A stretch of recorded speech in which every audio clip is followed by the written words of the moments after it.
41वां स्थापना दिवस है और इसको लेकर अब प्रधानमंत्री नरेंद्र मोदी भी कार्यकर्ताओं को संबोधित कर रहे हैं। आदर पूर्वक नमन करता हूं।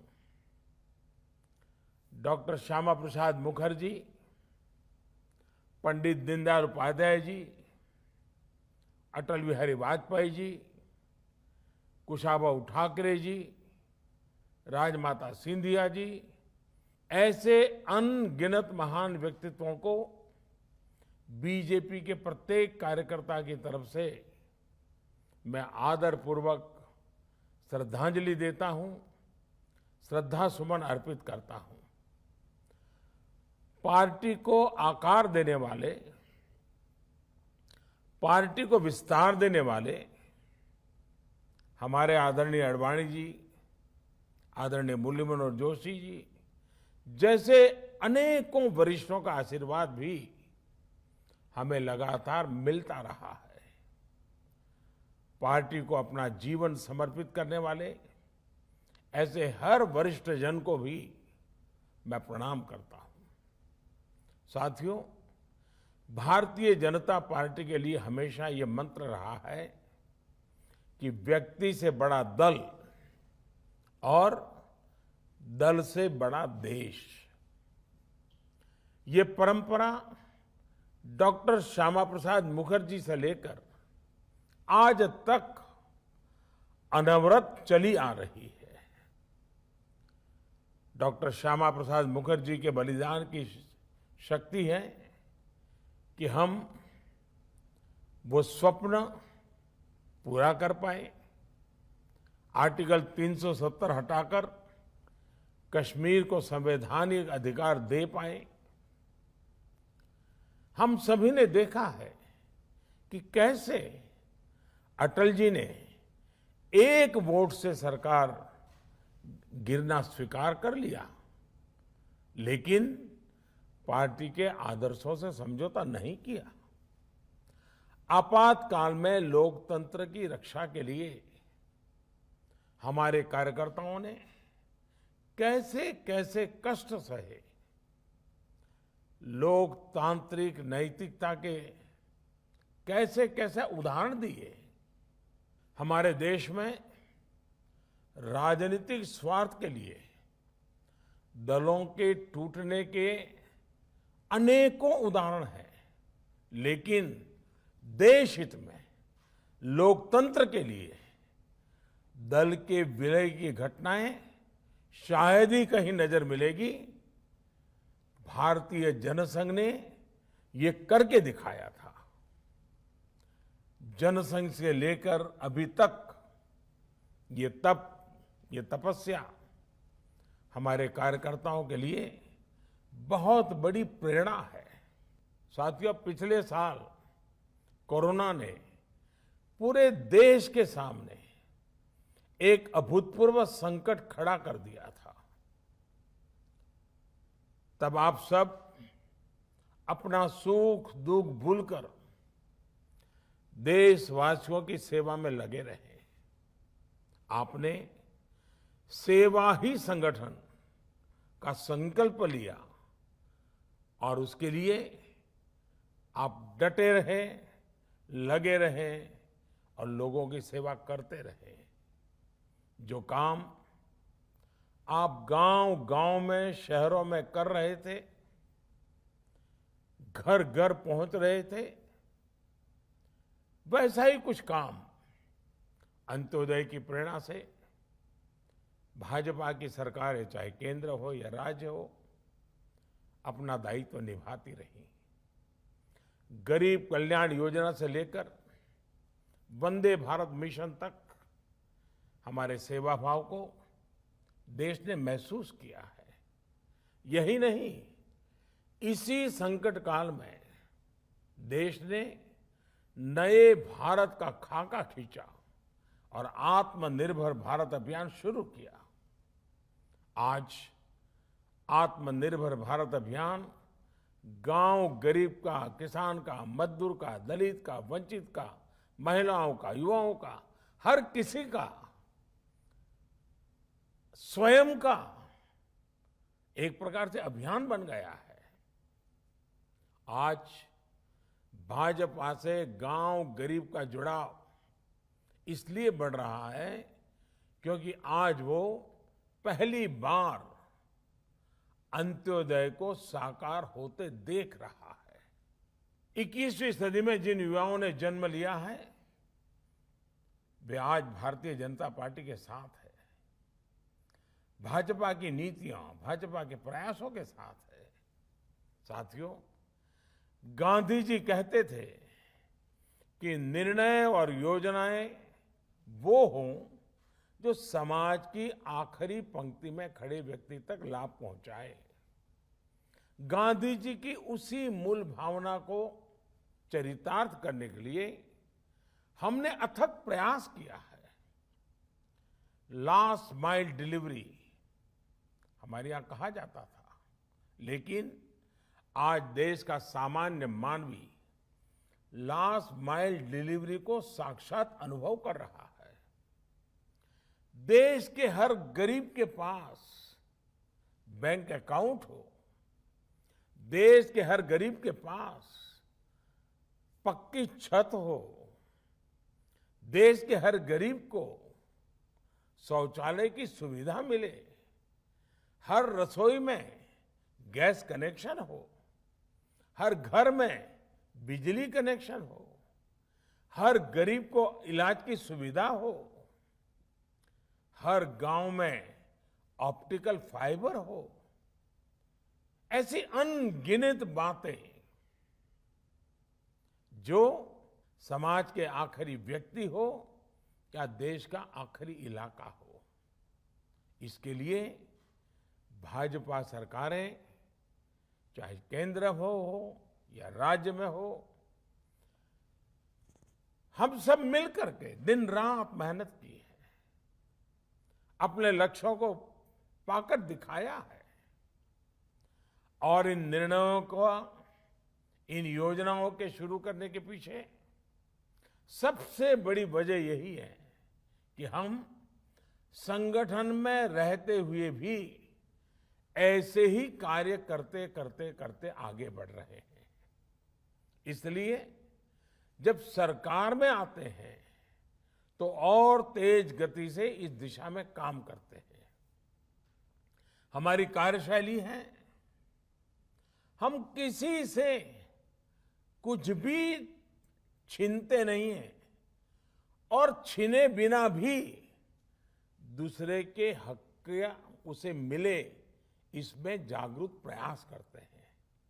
हम हर व्यक्ति तक पहुंचते हैं, उसकी आवश्यकता पर पूरी संवेदनशीलता से काम करते हैं। साथियों, हमारे देश में 80% से ज्यादा छोटे किसान हैं। इन किसानों की संख्या 10 करोड़ से भी अधिक है। पहले जो सरकारें रहीं उनकी प्राथमिकताओं में ये छोटे किसान, इन छोटे किसानों की जरूरतें ये कभी नहीं रही। लेकिन बीते वर्षों में हमारी सरकार की कृषि से जुड़ी हर योजना के केंद्र में छोटे किसान रहे। चाहे नए कृषि कानून हो, पीएम किसान सम्मान निधि हो, किसान उत्पाद संगठन की व्यवस्था हो, फसल बीमा योजना में सुधार करना हो, प्राकृतिक आपदा के समय किसानों को ज्यादा मुआवजा सुनिश्चित करना हो, हर खेत को पानी की योजना हो, या फिर यूरिया की नीम कोटिंग, ऐसे हर निर्णय का सबसे बड़ा लाभ देश के छोटे किसानों को हुआ है। साथियों, बीते वर्षों में हमारी सरकार के हर काम में, हर योजना में महिलाओं को प्राथमिकता दी गई है। चाहे 3 तलाक के खिलाफ कानून हो, गर्भवती महिलाओं को 26 सप्ताह की छुट्टी हो, घर की रजिस्ट्री में महिलाओं को प्राथमिकता देने की बात हो, स्वच्छ भारत मिशन हो, उज्ज्वला योजना हो, मुद्रा योजना के तहत बिना गारंटी ऋण देना हो, रेहड़ी पटरी वालों के लिए पीएम स्वनिधि योजना हो, सभी का लाभ प्रमुख रूप से हमारी देश की महिलाओं को, माताओं को, बहनों को मिला है। साथियों, हमारे देश में सरकारों का मूल्यांकन,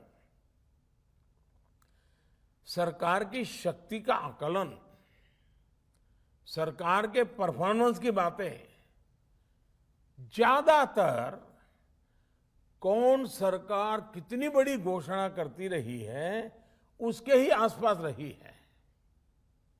लेकिन पहली बार ये मानदंड बदल रहे हैं, अवधारणा बदली है। हमारी सरकार का मूल्यांकन उसके डिलीवरी सिस्टम से हो रहा है। नीतियां भी, नियत भी और आखिरी इंसान तक उस निर्णय को पहुंचाना, उस सुविधा को पहुंचाना, हकदार को हक पहुंचाना, ये हमारी सरकार की विशेषता रही है। ये देश में सरकारों के कामकाज का नया मूल मंत्र रहा है। बावजूद इसके दुर्भाग्य ये है कि भाजपा अगर चुनाव जीते तो इसे चुनाव जीतने की मशीन कहा जाता है, लेकिन दूसरे जब चुनाव जीतते हैं तो पार्टी की वाहवाही, नेताओं की वाहवाही, न जाने क्या क्या कहा जाता है। इस तरह के दो मापदंड हम देख रहे हैं। जो लोग कहते हैं कि बीजेपी चुनाव जीतने की मशीन है, वो एक प्रकार से भारत के लोकतंत्र की जो परिपक्वता है उसको समझ ही नहीं पाते हैं। वो भारत के नागरिकों की जो सूझबूझ है उसका आकलन ही नहीं कर पाते हैं। वो उनके समझ के परे हैं। वो भारत के नागरिकों की आशा, अपेक्षाएं और उनके सपनों उसे कभी भी समझ नहीं पाते हैं। सच्चाई ये है कि बीजेपी चुनाव जीतने की मशीन नहीं, देश और देशवासियों का दिल जीतने वाला एक अविरल, अनवरत अभियान है। हम 5 साल तक ईमानदारी से जनता की सेवा करते हैं। सरकार में हो तब, सरकार में न हो तब, हर परिस्थिति में हम जनता से जुड़े रहते हैं, जनता के लिए जीते रहते हैं। और सच्चाई ये है कि हम कभी गर्व नहीं करते कि हमारा दल जीता। हम हमेशा इस बात का गर्व करते हैं कि देश के लोगों ने हमें जिताया। साथियों, अंग्रेजी में एक कहावत होती है, टिप ऑफ द आइसबर्ग। हमारी पार्टी में भी एक टिप ऑफ द आइसबर्ग है। ये अखबारों में, टीवी पर दिखता है, लेकिन इनकी संख्या बहुत ज्यादा नहीं है। लेकिन एक बहुत बड़ी संख्या जो नजर नहीं आती है, भाजपा के उन कार्यकर्ताओं की है जो आमतौर पर दिखाई नहीं देती हैं, लेकिन वो जमीन पर रह करके काम करती है। ये भाजपा को ताकत देते हैं, जनता के बीच काम करते हुए संगठन की शक्ति को और बढ़ाते हैं। अपने जीवन से, अपने आचरण से, अपने प्रयासों से वो जनता का दिल जीतने का काम अविरत करते रहते हैं।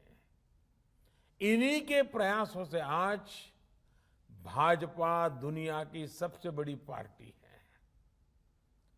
आज आम जनमानस ने ये महसूस करता है कि भाजपा सरकार का मतलब है राष्ट्र निर्माण के लिए सही नीति, साफ नियत और सटीक निर्णय। भाजपा आने का मतलब है राष्ट्र प्रथम, नेशन फर्स्ट। भाजपा आने का मतलब है देश हित से समझौता नहीं, देश की सुरक्षा सर्वोपरि। भाजपा आने का मतलब है वंशवाद, परिवारवाद की राजनीति से मुक्ति। भाजपा आने का मतलब है योग्यता को अवसर। भाजपा आने का मतलब है पारदर्शिता, गुड गवर्नेंस। भाजपा यानी सबका साथ, सबका विकास, सबका विश्वास। आज भाजपा भारत की विविधता की, अनेकता में एकता की प्रतीक बन गई है। हम हर क्षेत्र, हर भाषा, हर संप्रदाय और हर देशवासी को जोड़कर आगे बढ़ रहे हैं। आज भाजपा से गरीब भी जुड़ा है, मध्यम वर्ग भी हमारे साथ है। हम शहर में भी हैं और गांव में भी है। बीजेपी आज नेशनल इंटरेस्ट की भी पार्टी है और क्षेत्रीय आकांक्षाओं की भी पार्टी है। साथियों, हमारे जो संस्कार है, हम राजनीतिक छुआछूत में विश्वास नहीं करते हैं। इसलिए हम सरदार पटेल को समर्पित स्टैच्यू ऑफ यूनिटी बनाकर गर्व महसूस करते हैं। इसलिए हम बाबा साहब आम्बेडकर के लिए पंचतीर्थ का निर्माण कर गर्व करते हैं। हम खुले दिल से भाजपा के घोर विरोधी रहे व्यक्तियों का भी सम्मान करते हैं, उन्हें सम्मान देते हैं। भारत रत्न से लेकर पद्म पुरस्कार इसका उदाहरण है। पद्म पुरस्कारों में हमने जो बदलाव किए हैं वो तो अपने आप में पूरी एक गाथा है। वो तस्वीर कौन भूल सकता है और उस तस्वीर को देख करके कौन भावुक नहीं हो सकता था, जब पैर में जूते नहीं होते हैं और कोई वृद्ध मां राष्ट्रपति के हाथों सम्मान प्राप्त करती है। ऐसा हम कैसे कर पाते हैं? अननोन लोगों को, जिनके कार्य को पहचानना और इतने बड़े सम्मान से उनको जोड़ना, क्योंकि हम जड़ों से जुड़े रहते हैं, क्योंकि हम जमीन से जुड़े रहते हैं। पद्म पुरस्कार सरकार का निर्णय तो है ही, लेकिन इस निर्णय के पीछे भाजपा की कार्यशैली और भाजपा के संस्कार है। साथियों, ये भाजपा ही है जहां कार्यकर्ता अपना तन, मन, धन देकर पार्टी की सेवा करते हैं। सैकड़ों कार्यकर्ता पार्टी के लिए अपना बलिदान दे चुके हैं। सैकड़ों कार्यकर्ताओं को मौत के घाट उतार दिया गया है। केरल और पश्चिम बंगाल जैसे राज्यों में हमारे कार्यकर्ताओं को धमकियां दी जाती हैं, उन पर हमले होते हैं, उनके परिवार पर हमले होते हैं, लेकिन देश के लिए जीना मरना, एक विचारधारा को लेकर के अड़े रहना, डटे रहना, यही तो भारतीय जनता पार्टी के कार्यकर्ता की विशेषता है। वहीं दूसरी तरफ वंशवाद और परिवारवाद का हश्र भी 21वीं सदी का भारत देख रहा है। स्थानीय आकांक्षाओं के सहारे जो स्थानीय पार्टियां खड़ी हुई, बाद में वो भी एक परिवार की, एक दो लोगों की पार्टियां बनकर रह गई। नतीजा आज सामने है। ऐसी पार्टियों ने जो नकली सेकुलरिज्म का नकाब पहन रखा था, वो भी उतरना शुरू हो गया है। सेकुलरिज्म का हमारे यहां मतलब बना दिया गया है कि कुछ ही लोगों के लिए योजनाएं, कुछ ही लोगों के लिए फेवर, वोट बैंक के हिसाब से नीतियां, जो सबके लिए योजना बनाता है, सबके अधिकार की बात करता हो, सबके लिए काम करता हो, उसे ये लोग कम्युनल कहते कहते थकते नहीं है।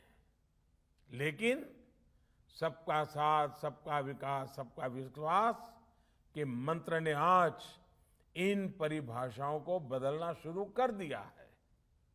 साथियों, आज इस अवसर पर मैं बीजेपी के प्रत्येक कार्यकर्ता का ध्यान एक बहुत ही गंभीर चुनौती की तरफ भी ले जाना चाहता हूं। आपने देखा होगा, एक ऐसे प्रकार का सिलसिला शुरू हुआ है,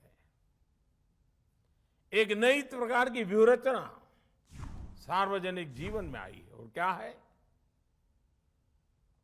आज गलत नैरेटिव बनाए जाते हैं। कभी सीए को लेकर, कभी कृषि कानूनों को लेकर, कभी लेबर लॉ को लेकर। बीजेपी के प्रत्येक कार्यकर्ता को समझना होगा कि इसके पीछे सोची समझी राजनीति है। ये एक बहुत बड़ा षड्यंत्र है। इसका मतलब है देश में राजनीतिक अस्थिरता पैदा करना। इसलिए देश में तरह तरह की अफवाहें फैलाई जाती हैं, भ्रम फैलाए जाते हैं, झूठ फैलाया जाता है, काल्पनिक भय की मायाजाल खड़ी कर दी जाती है। कभी कहा जाता है कि संविधान बदल दिया जाएगा, कभी कहा जाता है आरक्षण समाप्त कर दिया जाएगा, कभी कहा जाता है नागरिकता छीन ली जाएगी, कभी कहा जाता है किसानों की जमीन छीन ली जाएगी। ये सब कोरे झूठ होते हैं, लेकिन कुछ लोगों और संगठनों द्वारा इन्हें तेजी से फैलाया जाता है। हमें इस विषय में बहुत अधिक चौकन्ना रहने की जरूरत है। हमें बहुत जानकारी के साथ देशवासियों के बीच जाते रहना होगा, उन्हें जागरूक करते रहना होगा। ये काम कुछ लोग जो ये अफवाहें फैलाने का काम करते हैं, नैरेटिव बदलने का काम करते हैं, काल्पनिक भय खड़ा करते हैं, ये जो कुछ लोग हैं, ज्यादातर तो वो हैं जो अपनी पराजय को